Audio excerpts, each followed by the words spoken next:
ایک شخص مجھ سے ملنا چاہ رہے تھے مسجد نبوی شریف میں حاضر تھا، تو وہ ایک دفعہ آئے گزر گئے، میں قرآن شریف پڑھ رہا تھا، پھر آئے تو گزر گئے قرآن شریف، تیسری دفعہ پھر آئے تو کہنے لگے آپ نے کتنا کو پڑھنا ہے؟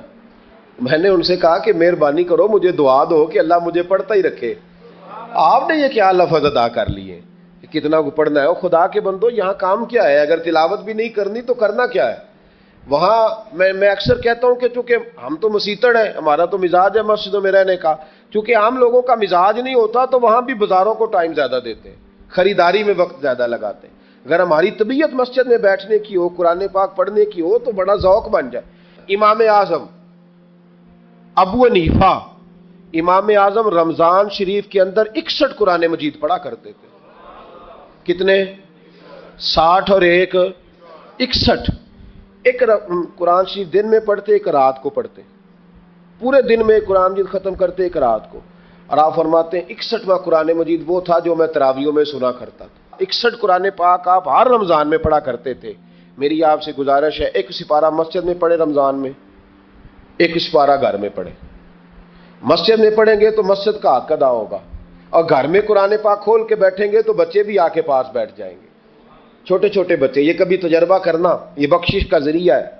جب آپ بچوں کی ماں سویرے سویرے بڑا اچھا دوپٹہ لے کے اور مصلی بچھا کے اور قرآن مجید کی ریل رکھ کے اور پھر اس کو خوشبو لگا کے جب کھولتی ہے نا، تو اس کی جو 2-2.5 سال کی بچی ہوتی ہے وہ بھی کہیں سے دوپٹہ ڈھونڈنے لگ جاتی ہے، وہ بھی دوپٹہ لے کے آتی ہے اور دائیں بیٹھتی ہے۔ اس کا جو 4 سال کا بچہ ہوتا ہے نا، اگر ابا بیٹھا ہے اور 4 سال کا بچہ بھی کہیں سے ٹوپی ڈھونڈ کے لاتا ہے، اسے پڑھنا نہیں آتا، لیکن وہ بھی آ کے نا سپارہ لے کے بیٹھ جاتا ہے۔ میں نے دیکھا ہے بچے تھوڑا تھوڑا ہلنے لگتے ہیں۔ قسم اللہ کی عزت کی، مجھے ایسے لگتا ہے کہ جب بیٹیوں کے بیچ ماں بیٹھ کے قرآن پڑھتی ہے اور جب بیٹوں کے بیچ باپ بیٹھ کے قرآن پڑھتا ہے تو مجھے لگتا ہے خدا کے فرشتے بھی آسمان کے دروازے کھول کھول کے دیکھتے ہیں، کھول کھول کے دروازے دیکھتے ہیں کہ یہ کس طرح کا رنگ ہے کہ چھوٹا سا بچہ، توتلی زبان۔ مجھے وہ حدیث پڑھ لینے دو جو امام جلال الدین سیوطی نے روایت لکھی ہے۔ فرمایا حضرت عیسیٰ علیہ السلام میں قبر کے پاس سے گزرے تو عذاب ہو رہا تھا، چند گھنٹوں کے بعد گزرے تو وہیں رحمتوں کا نزول ہو رہا تھا۔ حضرت عیسیٰ عرض کرنے لگے مولا میری مجال نہیں میں پوچھوں، چند گھنٹے پہلے یہاں عذاب تھا، اب یہیں کرم ہو رہا ہے، اللہ اب اس نے کوئی نیک عمل کیا تو ہے نہیں، قبر میں تو عمل ختم ہو جاتا ہے، اتنا کرم کیسے؟ تو رب کریم نے فرمایا موسیٰ بندہ بڑا گناہگار تھا، پاپی تھا، سزا کا حقدار تھا، پر جب انتقال اس کا ہوا تو بیوی اس سے پہلے حاملہ تھی، اس کے انتقال کے 2-4 مہینے بعد بچہ پیدا ہوا، پھر اس بیوی نے بچہ پالا، آج 4.5 سال کا بچہ مکتب گیا ہے، استاد نے بسم اللہ شریف پڑھائی ہے، اس کے بچے نے توتلی زبان پہ کہا بسم اللہ الرحمن الرحیم، تو مجھے حیا آئی ہے کہ اس بیچارے کو بھی لفظ نہیں ادا کرنے آتے، زمین پر بیٹھ کر یہ توتلی زبان سے مجھے رحمان اور رحیم کہے اور میں اس کے باپ کو سزا دوں۔ بس بچے نے ایک دفعہ بسم اللہ پڑھی ہے، میں نے باپ کے سارے گناہ معاف فرما دیے۔ مہربانی کرو، ایک سپارہ گھر میں، ایک سپارہ مسجد میں، یہ ضرور آپ نے روٹین بنانی ہے۔ مسجد میں پڑھیں گے تو مسجد کا حق ادا ہوگا، گھر میں پڑھیں گے تو بچے بھی پڑھیں گے۔ اور تیسرا سپارہ وہ ہے جو آپ نے تراویح میں سننا ہے۔ تو کتنے سپارے ہو گئے ایک دن میں؟ 3۔ تو رمضان میں کل کتنے ہو گئے؟ 3 قرآن پاک۔ کتنے قرآن پاک جی؟ 3 قرآن مجید، ایک سپارہ دن میں، ایک رات میں، تو آپ کا 10 دن کے اندر انشاءاللہ قرآن پاک ختم ہو جائے گا۔ کریں گے انشاءاللہ تعالی؟ یہ ذہن بنائیں، یہ ذوق پیدا کریں، اور قرآن پاک کا ایک حرف پڑھے تو اللہ 10 نیکیاں دیتا ہے، اور رمضان شریف میں 70 گنا بڑھ جاتی ہیں۔ تو اب ذرا ضرب دے لو بات کہاں جائے گی؟ تو رمضان المبارک میں قرآن پاک سے میں نے کہا کوئی اخبار نہ دیکھو، کچھ نہ دیکھو، سارا دن بس قرآن پاک دیکھو، سارا دن قرآن مجید پڑھیں، قرآن پاک سے دل لگائیں۔ حضرت عبداللہ ابن مسعود رضی اللہ تعالیٰ عنہ فرماتے ہیں نبی پاک صلی اللہ علیہ وسلم نے مجھے بلا کے کہا مجھے قرآن پاک تو سنا۔ میں نے کہا یا رسول اللہ آپ پہ نازل ہوا میں آپ کو سناؤں؟ تو فرمایا میرا دل کر رہا ہے میں تجھ سے سنوں۔ حضور کو زیادہ آتا تھا نا، تو کبھی کبھی آپ سمجھ لیں کہ آپ کو زیادہ آتا ہے لیکن پھر بھی سامنے والے، میں اکثر کہتا ہوں مدرسے کے طلباء سے، میں کہتا ہوں آپ قاری اور حافظ تو ہو گئے ہو پر کبھی کسی اور سے بھی سنا کرو، کہا کرو سناؤ یار 2 آیتیں دل کر رہا ہے۔ حضرت ابی بن کعب رضی اللہ تعالیٰ عنہ کہتے ہیں نبی پاک تشریف لائے تو مجھے کہنے لگے ابی ادھر آ میں تجھے قرآن پاک سناؤں. میں نے کہا یا رسول اللہ مجھے فرمایا مجھے اللہ نے حکم دیا ہے کہ میں تمہیں سناؤں. حضرت ابی رو کے کہنے لگے یا رسول اللہ رب کریم نے میرا نام لیا ہے. میں کہاں وہ کہاں؟ فرمایا ہاں تیرا نام لیا ہے. رونے لگے کہنے لگے حضور پھر تو میں بڑا خوش نصیب ہوں, سنائیے میں سنتا ہوں. تو حضور سننا بھی حضور کی سنت ہے, سنانا بھی نبی پاک کی سنت ہے. قرآن مجید کو سنیں. اور پھر یار دو کی بات ہے نا کہ پاسپورٹ کے دفتر تو میں 2.5 گھنٹے کھڑا رہوں, شناختی کارڈ کے لیے میں 1.25 گھنٹہ کھڑا رہوں, اور میں پہلی دفعہ سعودی عرب جاؤں تو امیگریشن کے لیے 2.5 گھنٹے بھی مجھے لائن میں لگنا پڑے تو میں لگا رہوں. دنیا داری کے لیے تو میں اتنا کھڑا رہوں, اور تراویح کے لیے مجھے 1 گھنٹہ نہ کھڑا ہوا جائے, میں بہانے کرتا پھروں. تو پھر یاد رکھو وہ حضرت سیدہ اسما کا کرتی تھی, نبی پاک نے مجھے کہا تھا اسما اللہ کے راستے میں گن گن کے نہ دینا ورنہ وہ بھی تجھے گن گن کے دے گا. جب ہم رب کریم کو وقت اس طرح دیتے ہیں کہ دنیا داری کے لیے تو ساری ہمارے پاس ہمتیں موجود ہیں, اور تراویح کا وقت آیا تو بہانے ڈھونڈنے لگ گیا. تراویح کا وقت آیا تو وہ جو ہے اس نے شروع کر دی بات کہ جناب میرے فلان جگہ تکلیف ہے اور مجھے بلڈ پریشر ہو جاتا ہے تو پسینہ بڑا آتا ہے. تو اب تو آسانیاں ہی بڑی ہیں. صحابہ کہتے جب ہم مسجد نبوی میں نماز پڑھنے جاتے تھے بارش ہوتی تھی تو مسجد میں پانی کھڑا ہوتا تھا, کیچڑ کھڑا بن جاتا تھا, تو ہم اپنی جھولیوں میں خشک مٹی ڈال کے لے جاتے تھے, اپنی اپنی جگہ بچھا لیتے مٹی, اور پھر ہم نماز پڑھتے تو ہمارے پیشانیوں پر بھی مٹی لگ جاتی. تو ایک صحابی جھاڑ رہے تھے تو نبی پاک نے فرمایا نہ جھاڑ, جب تک چہرے پہ رہے گی فرشتے درود بھیجتے رہیں گے. اب تو ایسی لگے ہوئے مسجد میں پھر بھی تو تراویح نہیں پڑھتا. تو ایک تو عبادت کو ٹائم دیں, دوسرا قرآن مجید زیادہ سے زیادہ پڑھیں, رمضان میں زیادہ سے زیادہ پڑھیں, مسجدوں میں ٹائم دیں. مجھے دکھ ہوتا ہے جب رمضان میں بھی نماز کے بعد مسجد کو تالا لگتا ہے.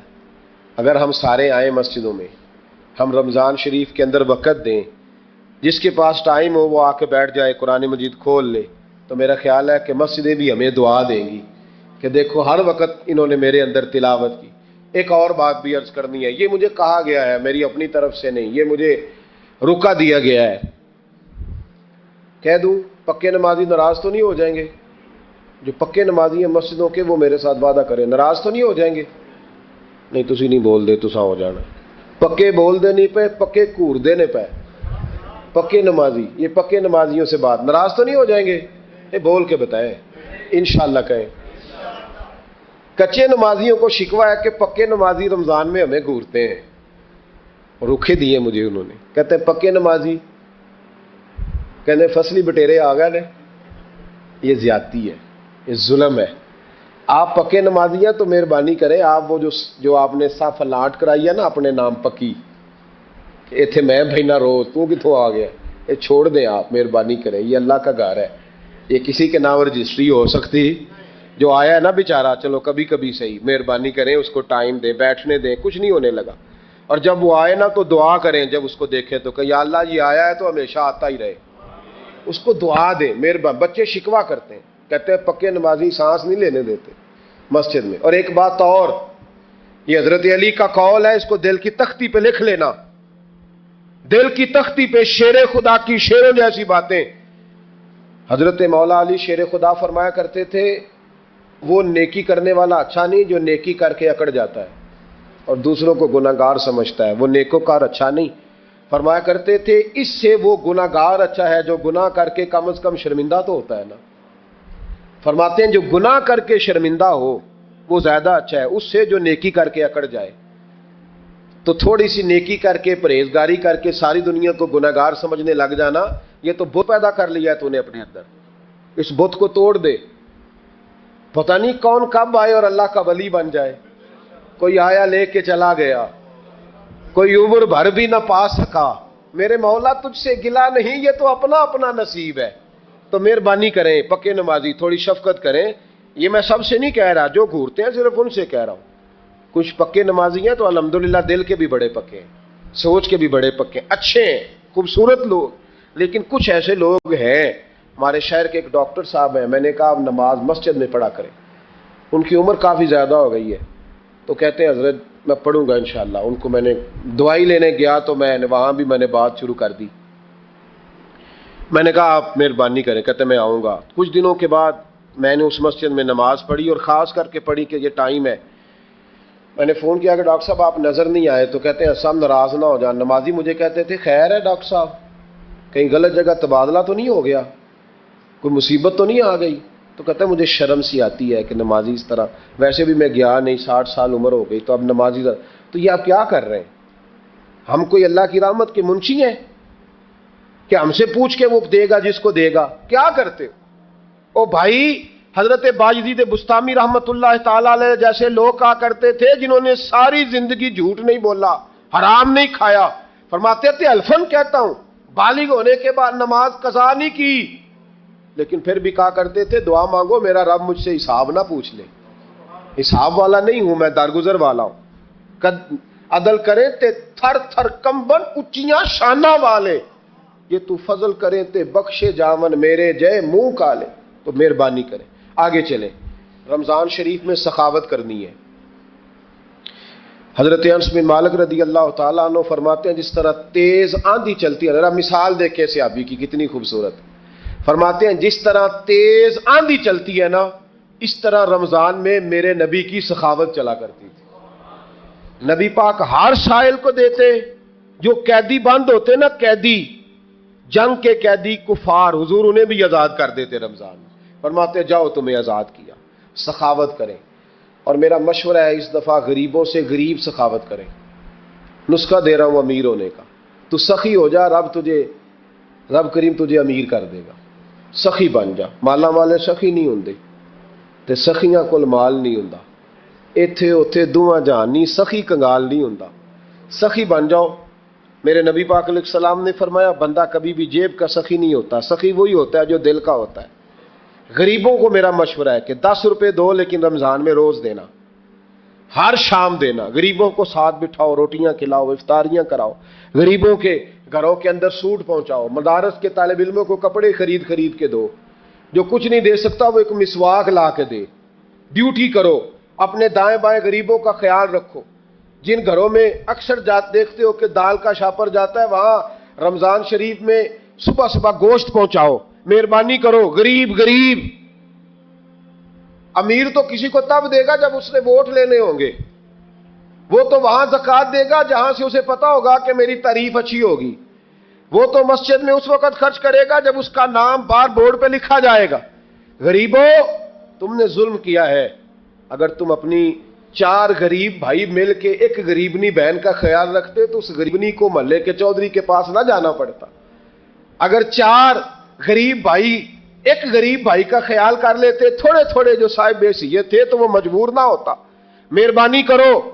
حضرت عبداللہ ابن عمر رضی اللہ تعالیٰ عنہ ہر روز مدینے کے مسکینوں کو ڈھونڈ کے لاتے تھے، فرماتے تھے کہ ان کو ایک تھیلا دینا میں عزت نہیں سمجھتا، ڈھونڈ کے لاتے غریبوں کو اور اپنے سامنے دسترخوان بچھاتے رمضان میں، اور پھر ان پہ کھانے چنتے اور فرماتے غریب کھائیں گے تو میرا اللہ راضی ہوگا، ساتھ بٹھا کے کھلاتے۔ ایک بڑی عجیب بات ہو گئی، گھروں میں ہو جاتی ہے، جن گھروں میں زیادہ مہمان آتے ہیں وہاں یہ مسئلے بن جاتے ہیں۔ ایک دن زوجہ کہنے لگی کھانا آپ کا یہ آج مہمان کو نہ لائیے گا، کہہ دیتی ہیں نا بیویاں کبھی کبھی، یہ نافرمانی نہیں۔ اگر آپ کو کھڑا کیا جائے نا رمضان میں روزہ رکھ کے باورچی خانے تو لگ پتا جائے، اس کو نافرمانی نہ سمجھے، بیوی نے پکا کے نہیں دیا جی۔ تو حضرت عبداللہ ابن عمر کی زوجہ کہنے لگی آپ کا کھانا ہے، مہمانوں کا کوئی نہیں۔ تو حضرت عبداللہ ابن عمر کہنے لگے اللہ تجھے جزا دے، تو روز پکا کے دیتی ہے، چل اس طرح کر مجھے سرکہ اور کھجور دے دے، روٹی میرے مہمان کو دے دے۔ آپ کی زوجہ رو پڑی، کہنے لگی اگر آپ افطاری والوں کا اتنا خیال کرتے ہیں تو میں نہ کروں، مجھے 10-20 منٹ کا ٹائم دے، میں اپنے اوپر وزن بوجھ ڈالوں گی، میں تھوڑی مشقت میں پڑوں گی، لیکن مہمانوں کے لیے افطاری کا ضرور بندوبست کروں گی۔ ہمارے ہاں تو افطاریاں بھی سیاسی ہیں، ووٹ اکٹھے کرنے کے لیے افطاریاں، اور ڈرو اللہ سے۔ کس کس نام پہ لوگ دنیا داری کریں گے؟